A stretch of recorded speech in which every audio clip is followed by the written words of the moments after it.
All right, we are back with another episode of The Journey with Brandon Thomas. I got my guy here, Raw Swagger, aka Terrence Green, in the virtual building. What it do, baby? So yeah, Terrence, this pod is about giving people their flowers while they have the opportunity to smell them. Just in Like flowers. And we're gonna talk about the past, we're gonna talk about the present, and we're gonna talk about the future.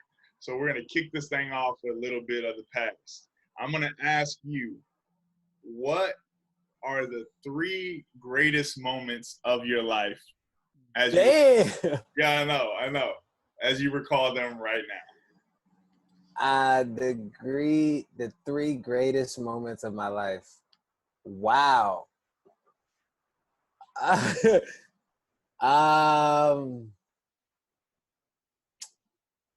Wow, this is so hard. I'm not even gonna lie. Is this usually how people respond? Absolutely, and that's why I don't tell them beforehand, because okay, so I can take my time. Like this doesn't 100% take my time. Okay. Yeah. In no particular order. Judgment free. I think for sure one of the greatest moments of my life was when I booked the role Rigo for Step Up. It was like an ultimate dream of mine to be like the main character on the show. Right. That gave me my ultimate level of belief. Like I'm competitive in everything that I do since a kid. Basketball, football, drawing, running, swimming, everything that I did, I just wanted to win. But like my end all be all was like, I want to be a main character on TV. I want to be like a main guy. Okay. So Step Up like gave me that shot. Being able to work period is an ultimate blessing, but like definitely a staple and like giving me confidence, encouraging me and giving me my ultimate level of believing in myself, as far as this journey goes, was that. That would be it. Huh? That validation. Yeah. It definitely gives you that, like, okay, I can do it now. I belong here. Like, so that for sure. I think it sounds weird because it comes with such a really long story, which I don't have to explain. But the day I beat my dad in a motorcycle race. A lot of people don't know I'm a really big motorcycle fanatic. I grew up on bikes. My dad is like a real big street legend racer. Like he is Smoke. That dude. Yeah, he is Smoke. Like he is that guy. He don't even like Smoke because he feels like he'll beat Smoke. You know what I mean? But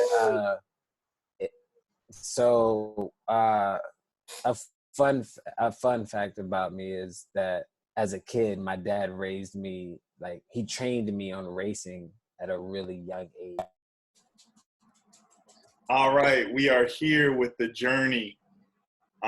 We got cut out. We have Terrence's original reaction to the question of the questions. We're getting into his greatest moments of his life. The first moment being booking Step Up, being a lead man in a series, which is a fantastic series, by the way. And I don't just say that because you're in it. I say it because you killed it. If I didn't like it, I just wouldn't have mentioned it. I'm not a liar. I'm just an omitter. You know what I mean? I'd be like, it was a thing. You did something. So we're talking about number 2. And that's beating your dad in a motorcycle race, which sounds super lit. And your background in motorcycle racing. Yeah. Boy. Yeah, that was a really big thing. So that's a personal thing, just growing up, knowing how epic he is in that field and just having that moment at a young age too. And I know I genuinely beat him. I know it sounds like, oh, he just probably gave you a victory and all that. I know that's what it sounds, but all I've got to say is his level of anger after that race let me know how much he did not try to lose that race.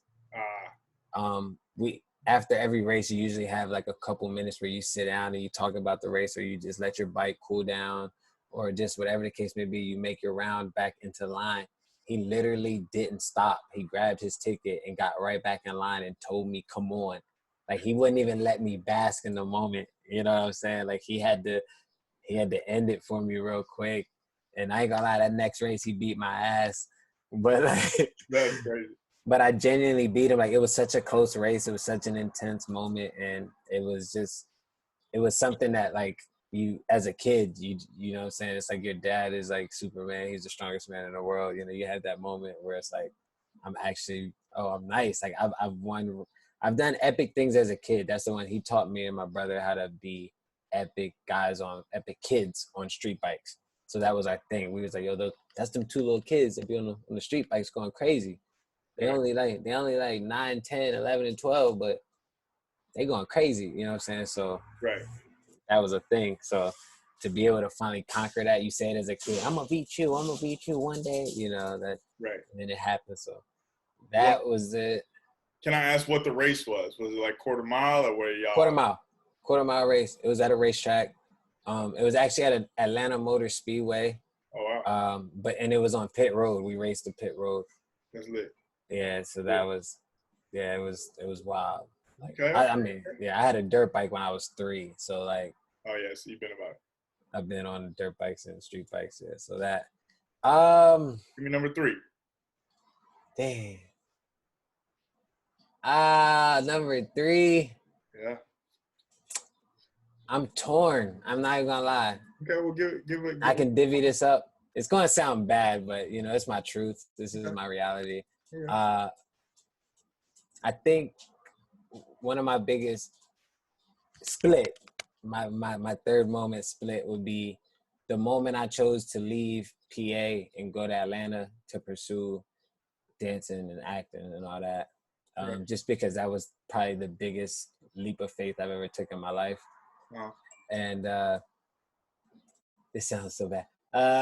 The other half of that is convincing my mom to leave my dad at 11. I take tremendous pride and feeling like I saved my mom's life from that. And I feel like I did it at a really critical time, at a really young age.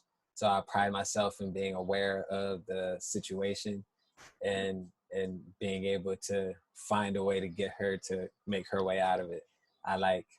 I big myself up in my head a lot. I don't talk about it much, but it's something that I'm like, I'm glad I did that, you know? Right. But look, man, they say kids know, you know. Yeah. You can't hide it from the kids. Yeah, for sure. So look, that counts for because they're both like life-changing moments that could have veered my life either way. You know what I'm saying? Totally. So yeah. How you know, with the series you've been grinding. So like, all right, and these are like really great moments, right? And I've known Terrence for a while now, so got to kind of get into this. So there's a whole portion of your life that is like dancing. Yeah, that was my first career. You know what I mean? Entertainment. And so for me, I didn't originally know you as a dancer. Yeah. You know what I mean? I knew you as a host, actor, you know what I mean, in that space. So then to see like you were on America's Best Dance Crew. Yeah. like on it. Like for real. Yeah. So I had like a whole 10-year dance career. Like, I took care of myself via dance. I danced for artists.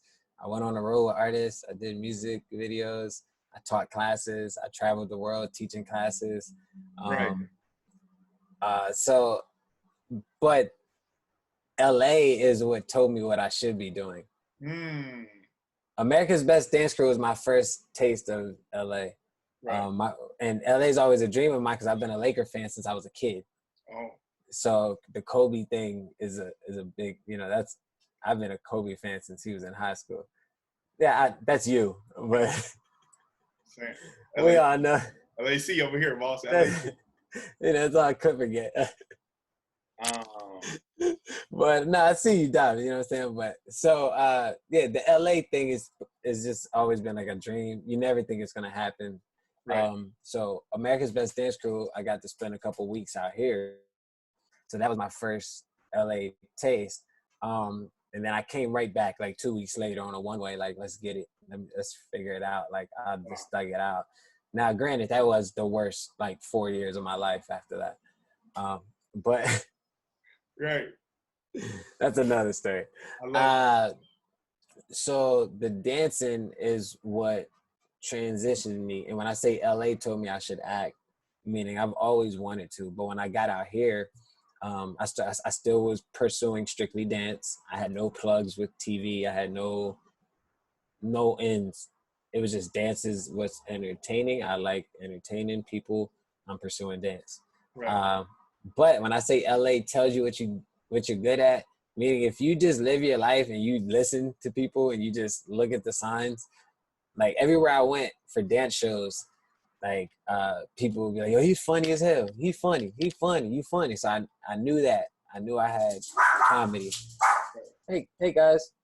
I knew I had that on lock. And then I started doing videos on the road because I was getting a little bored. So like I would just do like videos just talking, what y'all up to? I'm over here, such and such. And people was laughing at that and they're like, man, you should do like some skits or something, man. You funny. I was like, do a skit? What's that? So I didn't know how to do a skit, and I would see skits, but I didn't know how to edit them. I didn't know how to shoot and edit them. So then I did that wave and I just started learning them. And then it went from me having all these fans at dance to I go to shows and people be like, yo, you the funny dude I be seeing, like you. And I'm like, all right, I've been doing this dancing stuff for like 9-10 years. I've been doing these videos for 3 months and I ain't never been in this city and y'all know me. I'm like, all right. So I just started paying attention to it. And then, over time you just build. I really wanted to learn how to act. I think my secret gem transitioning into acting was I became a journalist for 2 years on the low. And I promoted it. That's what got me into hosting. And I promoted it as hosting. And then it gave me the info I needed to pursue acting. So what I did was I booked a hosting gig on Revolt as a personality, like the hip hop guy. So that was just me being me. Right. So that planted the seed. And then I met a guy who does press junkets for movies. And pretty much you sit down with the cast of every movie that drops and you get 3 minutes to interview them about the film. So you get to see the movie before it comes out, interview them. You get 3 minutes with each castmate, one-on-one or one-on-two. You know what I mean? Like that. And then you ask about the film. You ask them about the leading up. You get all the promo you can, right? Right. You're supposed to like market this film, push this film, get all the info you can on the film without spoiling it. I would literally ask every actor what was their experience on auditioning for the role. What is their acting life like? I didn't ask nothing about the movies. It was like I would like get all this info and people would look at me weird because I didn't look like your typical journalist. I was literally asking what was the process for acting? How did you get into it? And it would catch them off guard because they're used to saying the same thing over and over and over. So for really refreshing. Yeah. So for 2 years, it was dope for them. It was good for me because I would come home every night and read it and put their notes versus, apply it where it sees fit with me. And then I'd be, okay, this is what I need to expect. So I got names, info, process, gigs that they did. So all the movies, I looked up every job that they did. Then I would look up the credits on every show that they did. Then I would look up casting, the director. I would look up every single person who did something on it and just try to see what their life is like. Like, what is their world? You know what I mean? Like, how do I need to be on the radar? And I didn't just dive into DMs. Hey, I'm trying to be an actor. Check me out. I just studied the world, understood what they're doing, see how they go about things. I'm not just going to jump in somebody's living room and be like, hey, look at me. Right. You know what I mean? Like, But I want to catch them. So I'll ring a bell. I'll like a few things, comment something. And if they tap over my page, they know what it is. You're going to see the heat. You know what I mean? So it's just, it was all, I don't want to say chess because it's not like I was like, but it is. But I really thought it out. Intentional. And I had to get rid of the dance so I could meet people like you. And no offense, it's a common thing. Trained actors look at dancers who turn actors as clowns.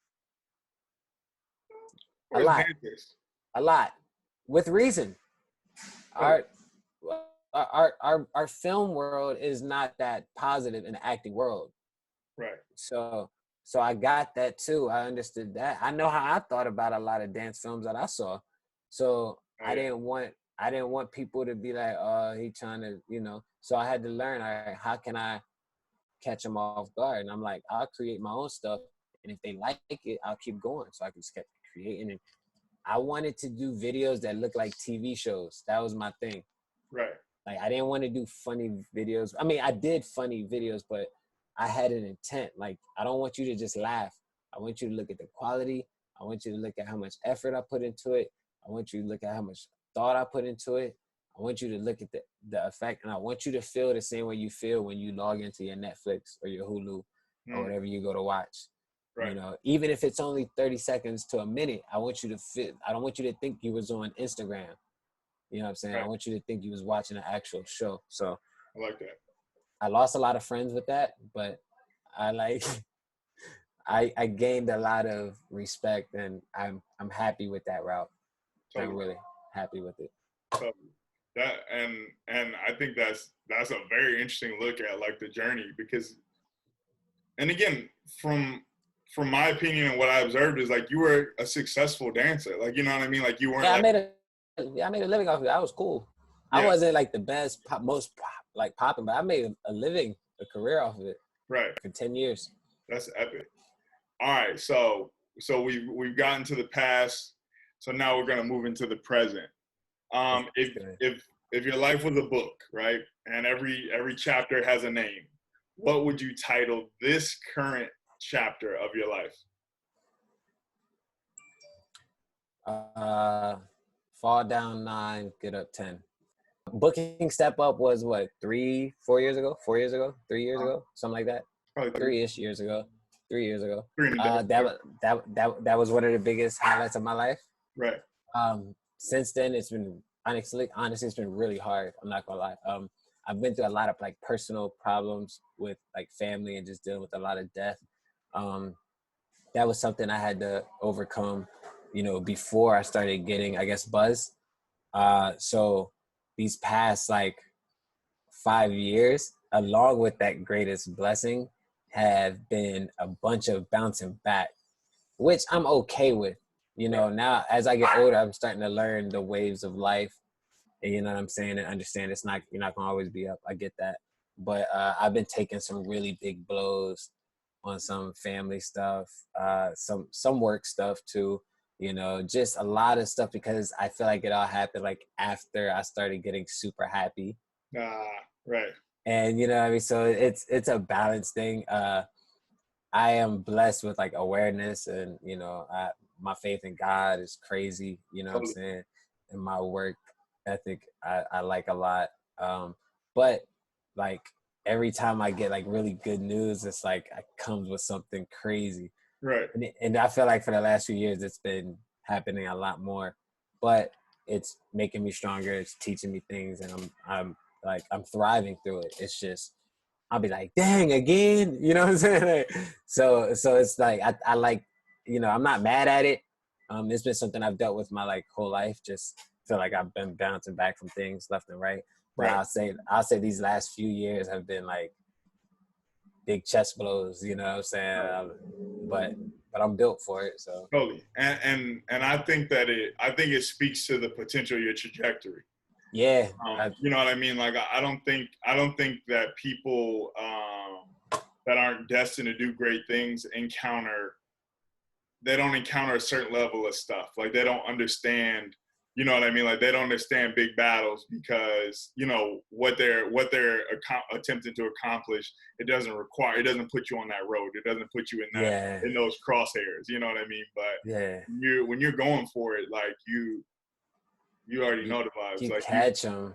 you're going to deserve it when you get there. You know what I mean? Yeah, and I don't know how to quit. I love it. I don't know how to quit. I don't know how to give up. You know what I'm saying? I love that about me. But it's just in those fights, you be like, all right, here we go. You know, and what's dope is, I ain't gonna lie, bro. Like, and a lot of people can vouch for it. You know, very few can vouch for it, but there's a lot of special ones who think like this. When you see stuff like TV shows where you see someone who didn't give up, or you see someone who's fighting for something, or you watch like something on Michael Jordan, Kobe Bryant, you know what I'm saying, any of the greats, LeBron, you see how people talk about them, and you know that people in your circle say those things about you. Right. It don't make you walk around like, oh, I'm the Michael Jordan of my circle, of my world, but you have that state of mind, you have that gift, and it's that fight inside that they have. So knowing you have at least that much is enough to just keep fighting, or even the urge to. You know, that's something my mom says. My mom even says, if you're even irritated at things going wrong, you're on the right side. Who is it? Nobody? Yeah, but yeah, she always said, if you ever, even if, like, as long as you're fighting, you're on the right side. So 100%. I love that it. that feeling is dope. All right, I'm gonna touch back on something because What's up? what's funny, I just interviewed a guy by the name of Dexter Darden. That's my guy. So, Dex money. So you know, he talked about something that was really cool, and I think you talked about something that was really cool too. I might be able to put a actor's mixtape together. Give some advice to that young person, or that, not even, and I don't want to label it as young person. Give some advice to that new person trying to break into the industry. Give me a couple bullet points that are mandatory for success via.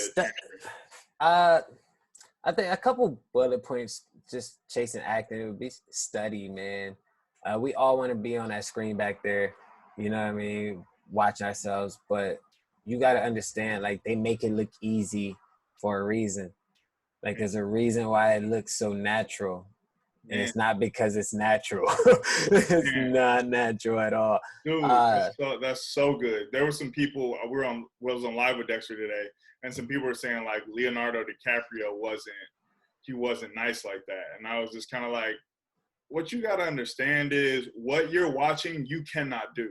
And I don't mean to be disrespectful, but I'm like, and I think that is like a human condition, where I'm like, you can't make the Subway sandwich the way the Subway dude make it. Exactly. You know? I'm like, people are just good at stuff. And of course you can learn these things, but you're not just going to jump back there and make the 6-inch the way that the boy made it. Exactly. Yeah, no, for sure. Yeah, man, you got to study. When I learned that, study. Study when no one's around. Don't just study for the world to see you studying. Right. Learn the craft. Stand in your mirror. Know yourself. Know your face. Like, there's so many things. Like, you want to prepare yourself. Like, that's the main thing I did, because I had a dance career that I did not prepare for, which is fine. You can just dive in and make your way. Don't get it twisted. Don't think you got to spend 5 years in the lab building the actor. You know what I'm saying? Right. But I'm saying, look up terms, look up scripts, read scripts, do some things. You know what I'm saying? Like, if you can't afford class, you can look it up online. You know, not everything's right, but see what applies for you.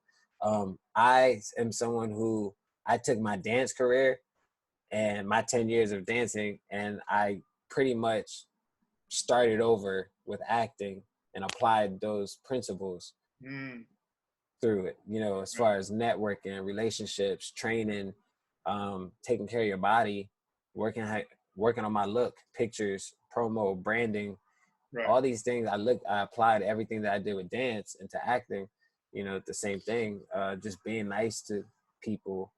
But just like, you can't take everything personal. And I am somebody who knows that, like, how do I say this? What we're chasing isn't promised, the outcome. No matter how dope we are. Like I can sit here and brag about everything I can do, everything I'm capable of doing. But the outcome of me landing the roles that I want is not promised. Yeah. You know, there is that dude out there that's better than Jordan that we'll never see. So with that being said, you have to be okay with falling in love with the grind, the chase, and all that. Like I am. I like waking up trying to figure out what I'm gonna do. That's what makes my journey fun. Now, the outcome of it, I don't care, bro. I don't care if I don't ever become the biggest actor, if I don't ever pop, I really don't care. I want to, but I love the process. I love the grind. I love what I'm doing, trying to do it. Right. You know, when I book jobs and when I get to really show out, that's the extra stuff that I get to show out on. You know what I'm saying? But this stuff, man, like coming up with ideas and creating my videos and watching them back, and they make me laugh, that's joyful, man. Opening up to people, telling my story online, people can relate to it. They get touched by it. That's where I win, you know. Absolutely. And showing people that I'm not special, like some random creation. I'm a human being that's just going through things. That's the ultimate reward right there. 1000%. I love that. All right. So now let's get into the future. I love this part of the podcast, right? Because at some point you may be able to look back at the pod and be like, yo, I said this on there, you know, and it'll be that moment where you can cut this out. You can put it on your gram and say, like, I said I was going to do this and I did it. Are there any, you know, what are the things that you look to accomplish in the future? What do you see your future looking like in this perfect world? Okay. So I don't have detailed goals. That's something that I don't have because I'm sensitive. Okay. I'm sensitive. So it's like, if I say this year, I want to do this, and I don't do it, some of it, I'm done. Like I feel like a failure. That's so good. Yeah. Even if I did the first 5, if I missed the last 8, I'm like, I went down. Right. But so what I did was I flipped that state of mind to just be better than I was, keep inspiring people, you know what I mean? Keep my influence on the up. Now, if I could like design character roles or something like that, it would be a basketball player, like a lead in a basketball film.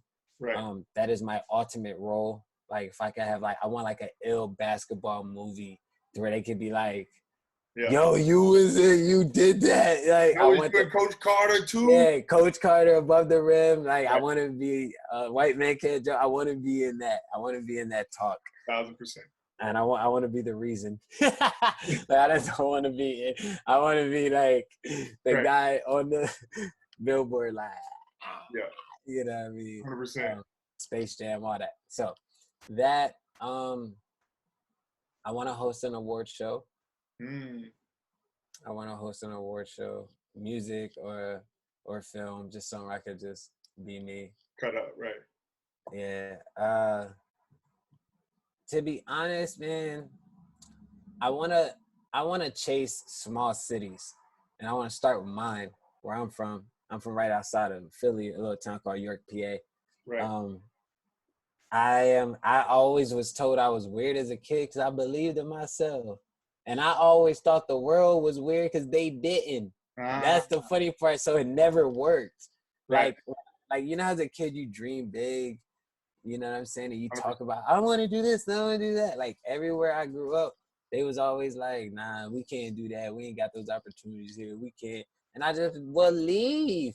When you get older, let's go to New York. We become adults. We can leave. You know that, right? We not in jail. Like, I was taught like that. People like, man, we can't get out of here. We're not going to get up out of here. And I'm like, okay, I'm going to show you. Right. Like, I'm out. If y'all think I'm spending the rest of my life here. Right. Nah, bro. You see what's on the internet? Look at these big old buildings and beaches and all this money. Let's go check it out. So I really believed in myself as a kid, and I believed the voice in my head as a kid. And it took me till now to realize how rare that is. Right, 100%. Super. Yeah, so I like doing that. Like when I talk to schools and stuff, I be getting into them. I tap in. 100%. They believe me. That's what's up. That's what's up. Okay, so just one last message for the people. What's the summary? What do you want to leave them with? Uh, uh, I never did this before. You know what? It just hit me, and I feel like I should say it. I lost my little brother to suicide, right? Right? And something that he always told me that I've been saying lately is chin up.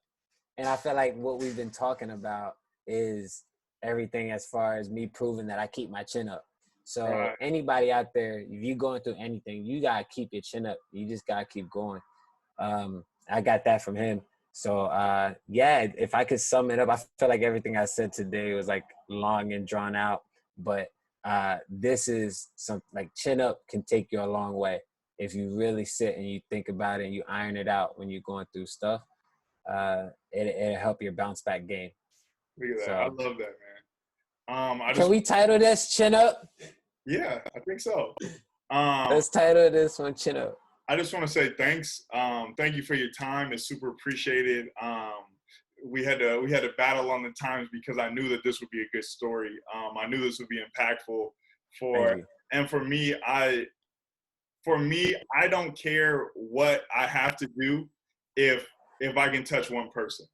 You know what I Yeah, mean? for So sure. it's like, look, Terrence will tell you, I'll find you. You know what I mean? We'll figure it out. We'll schedule it. We'll do whatever. Because Make it work. yeah, again, I don't have any pride when it comes to service. And although this is a great time for us, I think that there's somebody that's going to hear your story. And I think there's somebody that's following you now that's going to take this additional information and is going to help them through their journey.